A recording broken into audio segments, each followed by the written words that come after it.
Good afternoon student. આજે હું તમારું આંકડાશાસ્ત્ર સબ્જેક્ટ લઈશ।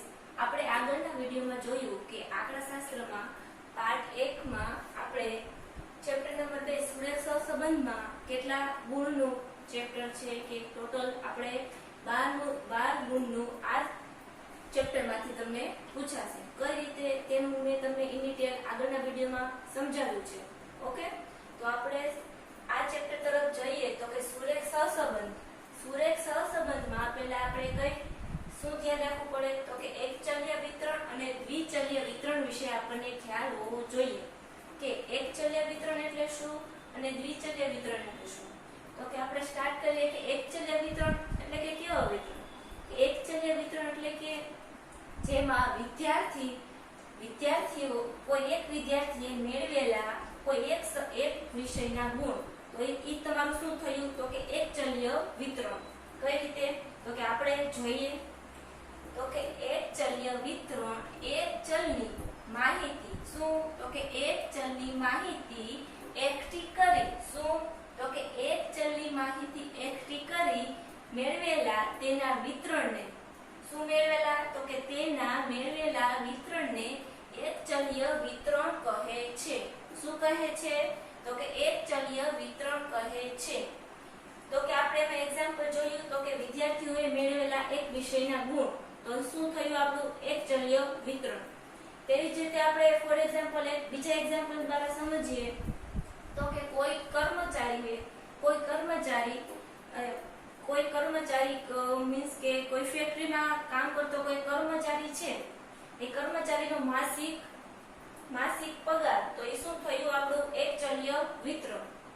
તેવી જ રીતે આપણે જોઈએ તો કે દ્વિચલ્ય વિતરણ એટલે શું તો કે દ્વિચલ્ય વિતરણ એટલે કે તેમાં બે ચલોનો શું કે બે ચલોના વિશે આપણે કહેવામાં આવ્યું। તો કે બે ચલો તો કે કઈ રીતે તો કે જોઈએ કે દ્વિચલ્ય વિતરણ કોઈ એકમના બે જુદા જુદા કેવા તો કે કોઈ એકમના બે જુદા જુદા લક્ષણોની એક જ સમયે એકઠી કરેલી માહિતીના વિતરણને દ્વિચલ વિતરણ કહે છે।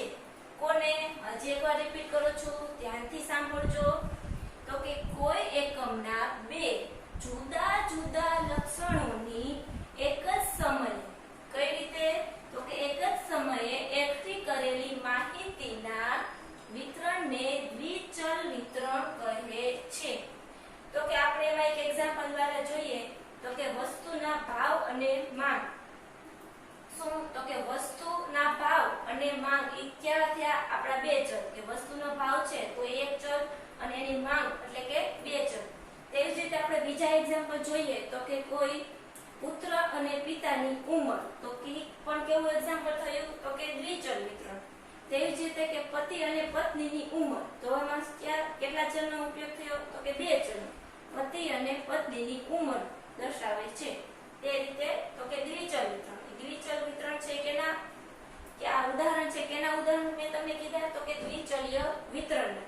જે પર આપણે એકચલ્ય વિતરણ અને દ્વિચલ્ય વિતરણ વિશે હું તમને ફરીથી એકવાર સમજાવું તો કે એકચલ્ય વિતરણમાં શું તો કે એક ચલની માહિતી એકઠી કરવામાં આવે, જ્યારે દ્વિચલ્ય વિતરણ એટલે કે તેમાં કોઈ એકમના બે જુદા જુદા લક્ષણોની એક જ સમયે એકઠી કરેલી માહિતીના વિતરણને દ્વિચલ વિતરણ કહે છે। તો આપણે જોયું એકચલ્ય વિતરણ અને દ્વિચલ્ય વિતરણ। ત્યારબાદ આપણે જોઈએ તો કે તમને એમ ક્વેશ્ચન અરાઇઝ થાય કે મેડમ આ બે ચલ્ય એટલે કે બે ચલ કઈ રીતે એમાં કઈ રીતે શું ફેરફાર થાય, તો આપણે તેમાં જોઈએ તો કે બે ચલોની કિંમતમાં એક જ સાથે થતા ફેરફારો મુખ્યત્વે કેટલા પ્રકારે થઈ શકે તો કે મુખ્યત્વે બે પ્રકારે થઈ શકે છે। તો કે કઈ રીતે બે ચલમાં ફેરફાર થઈ શકે તો કે બે ચલ એમાં પહેલું શું છે તો કે બે ચલ વચ્ચે કાર્ય-કારણનો સંબંધ હોય। કેવો સંબંધ હોય તો કે કાર્ય-કારણનો સંબંધ હોય। આપણા માટે કાર્ય-કારણનો શબ્દ છે એ આપણા માટે શું છે તો કે નવો છે કે કાર્ય-કારણ એટલે શું તો કે હું તમને સમજાવું તો કે બે ચલમાંથી કોઈ એક ચલ કાર્ય સ્વરૂપે હોય. તો કાર્ય સ્વરૂપે એટલે કઈ રીતે? તો કે સાપેક્ષ રીતે હોય. કેવી રીતે? સાપેક્ષ રીતે હોય. અને જ્યારે બીજો ચલ એટલે કે નિરપેક્ષ એટલે કે કારણને છે ને આપણે શું કહેશું કે નિરપેક્ષ ચલ. એટલે કેવા ચલ? તો કે બે ચલ વચ્ચે કાર્ય કારણનો સંબંધ હોય. સાપેક્ષ કે નિરપેક્ષ રીતેનો સંબંધ હોય. તો તેમાં હું તમને એક એક્ઝામ્પલ દ્વારા સમજાવું. તો કે રાજકોટમાં પડતો વરસાદ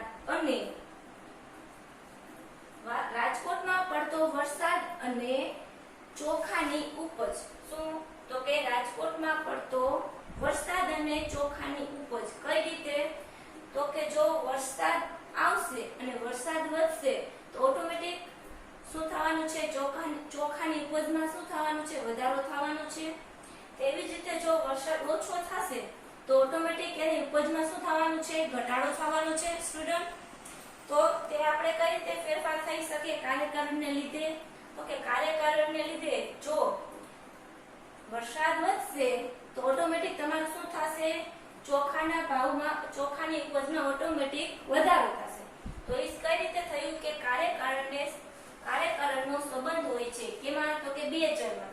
તો આપણે જોયું કે જે વરસાદ છે તેને શું કહીશું? તો કે કાર્ય. અને કાર્ય છે એ શું થશે? આપણો ચોખાની ઉપજ. એને શું કહીશું? તો કે કાર્ય. અને કારણને શું કહીશું? તો કે વરસાદ. રાજકોટમાં પડતો વરસાદ. ઓકે. ત્યારબાદ આગળ બીજો પ્રકાર જોઈએ તો કે કોઈ અન્ય કારણની અસરને લીધે. શું? તો કે કોઈ અન્ય કારણની અસરને લીધે બંને ચલોની કિંમતમાં ફેરફાર થતા હોય. કેમાં ફેરફાર થતા હોય? તો કે બંને ચલોમાં ફેરફાર થતા હોય. કઈ રીતે? અન્ય રીતે. કાર્યકારણને લીધે નહીં પણ અન્ય રીતે ફેરફાર થતા હોય બે ચલ વચ્ચે. તો તે આપણે શું થયું? તો કે બે ચલોની કિંમતમાં એક સાથે થતા ફેરફારો મુખ્યત્વે આપણે બીજી રીતે જોઈ કે કઈ રીતે? તો કે અન્ય કારણને લીધે ફેરફાર જે થાય તેને શું કહેશું? આપણે બે પ્રકાર રીતે આપણે ચલોના ફેરફાર થાય.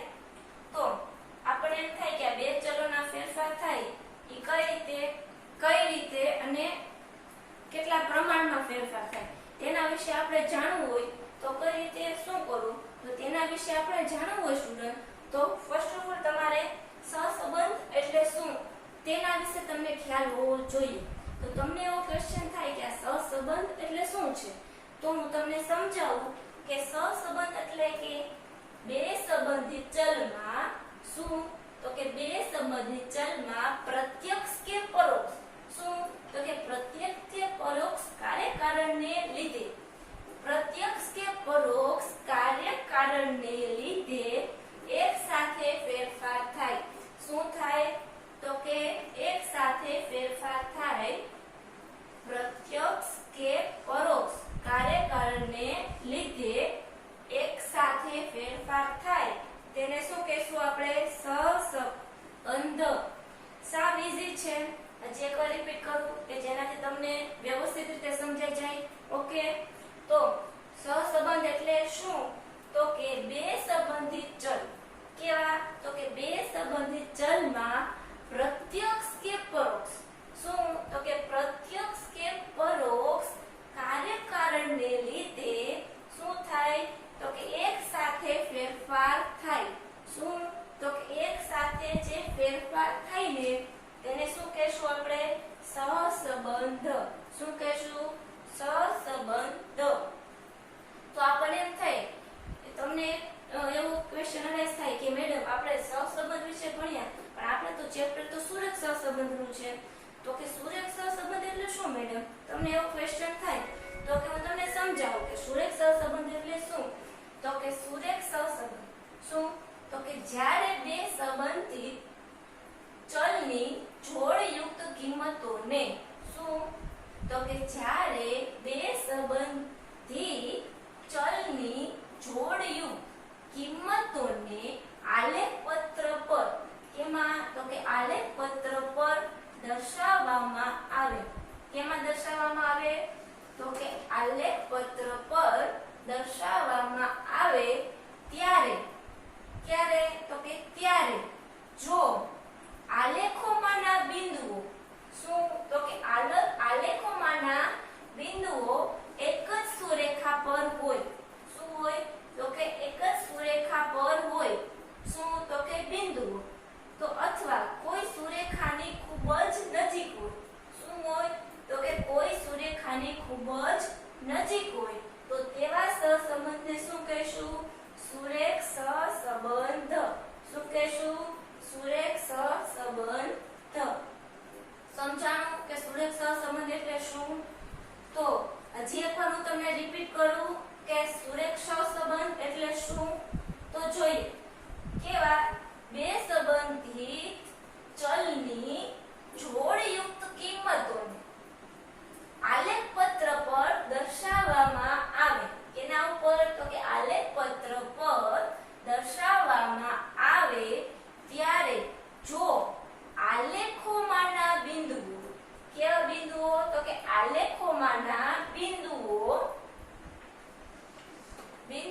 એક જ સુરેખા પર હોય શું હોય તો કે એક જ સુરેખા પર હોય અથવા કોઈ સુરેખાની ખૂબ જ નજીક હોય શું હોય તો કે કોઈ સુરેખાની ખૂબ જ નજીક હોય તો તેવા સહસંબંધને શું કહેશું સુરેખ સહસંબંધ શું કહેશું સુરેખ સહસંબંધ આના વિશે આપણે જ્યારે વિકિરણ આકૃતિની રીતનું આપણે જ્યારે જોશું ત્યારે તમને વધારે ખ્યાલ આવશે કે કઈ રીતે બિંદુઓ કે આલેખોમાંના બિંદુઓ કઈ રીતે મૂકવા કે કઈ રીતે એક જ લાઈનમાં આવે એનો તમને વધારે ખ્યાલ આવશે ત્યારે જ્યારે આપણે વિકિરણ આકૃતિની રીતનો અભ્યાસ કરીશું ને વિદ્યાર્થી મિત્રો ત્યારે ઓકે તો ત્યારબાદ આપણે જોઈએ તો કે સહસંબંધના મુખ્યત્વે કેટલા પ્રકાર છે તો કે સહસંબંધના મુખ્યત્વે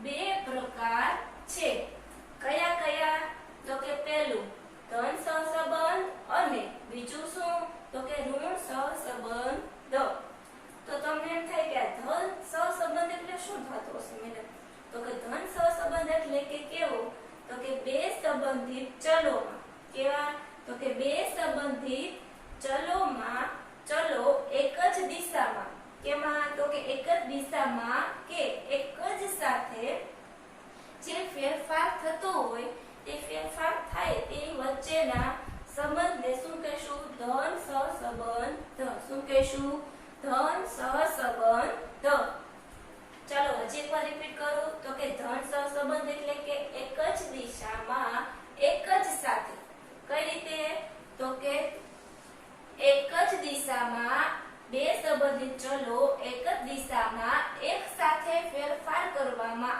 આવે તો તેવા સંબંધિત ચલને શું કહેશું ધન સહસંબંધ કઈ રીતે તો કે કોઈ ચલ વધે તો ઓટોમેટિક બીજો ચલ પણ વધશે કોઈ ચલમાં ઘટાડો થાય તો ઓટોમેટિક બીજા ચલમાં પણ ઘટાડો થાય કઈ રીતે તો કે કુટુંબની આવકમાં વધારો થશે કોઈ વ્યક્તિના કુટુંબની આવકમાં વધારો થશે સ્ટુડન્ટ તો ઓટોમેટિક તેના ખર્ચમાં પણ વધારો થવાનો છે બરાબર તેવી જ રીતે આપણે બીજું એક્ઝામ્પલ જોઈએ તો કે કોઈ રસ્તામાં થતા અકસ્માત કે કોઈ રસ્તામાં જતા વાહનો અને થતા અકસ્માત તો તેમાં કઈ રીતે ફેરફાર તો કે અકસ્માત થશે રસ્તામાં કોઈ વાહન નીકળશે તો ઓટોમેટિક અકસ્માત થવાના છે તો તે શું થશે આપણે સહસંબંધ કે એક જ દિશામાં કે જેમાં વધારો થશે તો ઓટોમેટિક બીજા ચલમાં પણ વધારો થાય ઘટાડો થશે તો ઓટોમેટિક બીજા ચલમાં પણ ઘટાડો થાય તેવી જ રીતે આપણે બીજું એક્ઝામ્પલ જોઈએ એમાં તો કે કોઈ પુત્ર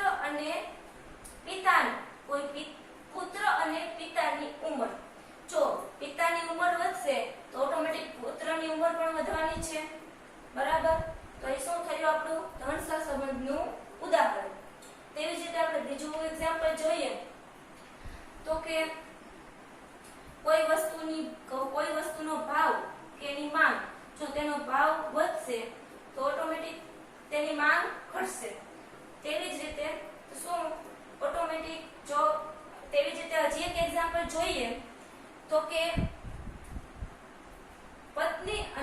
પતિની ઉંમર ઓટોમેટિક જો પતિની ઉંમર વધશે તો ઓટોમેટિક પત્નીની ઉંમર પણ વધવાની છે.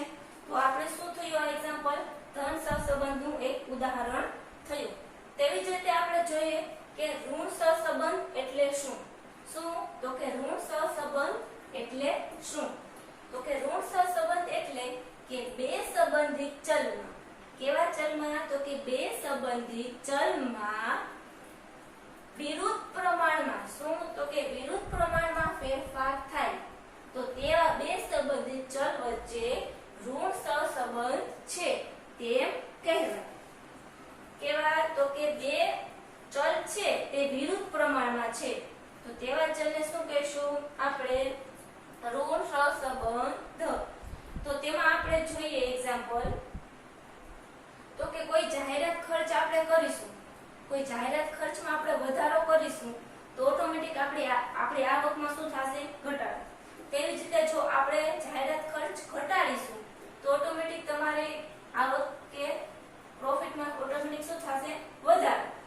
તેવી જ રીતે આજે એક એક્ઝામ્પલ જોઈએ તો કે કોઈ વસ્તુ કોઈ કરિયાણાની દુકાનમાં તમે કોઈ વસ્તુ લેવા જાઓ, કોઈ વસ્તુ લેવા તમે ગયા તો તે વસ્તુ તમે એક સાથે મોટા પુરવઠામાં તમે એ વસ્તુને ખરીદશો તો તે વસ્તુ ખરીદશો તો તમે તમારું શું થશે નાણાંની ઘટશે અને વસ્તુ શું વધશે.